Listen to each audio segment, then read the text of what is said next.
शिवम, उद्या टेस्ट आहे, तयारी झाली का? हो ना, फुल तयारी. खरंच? काय वाचलं? कवन पेज. अरे वेड्या, आतलं वाचलंस का?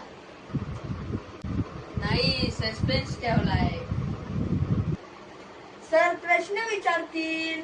आणि आन्सर तयार केलाय. काय? सर, हा प्रश्न मला इमोशनली हर्ट करतोय.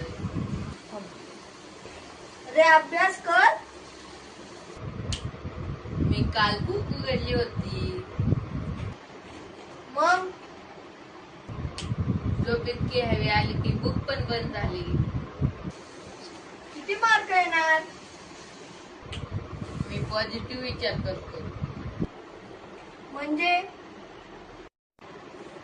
अरे किमान पास तरी हो. पास झालं तर सरप्राईज, नसलं तर पॅरेंट सरप्राईज. अरे तू कधी सिरियस होणार? रिझल्ट लागल्यावर. का? कारण तेव्हा घरात लाईव्ह शो सुरू होईल.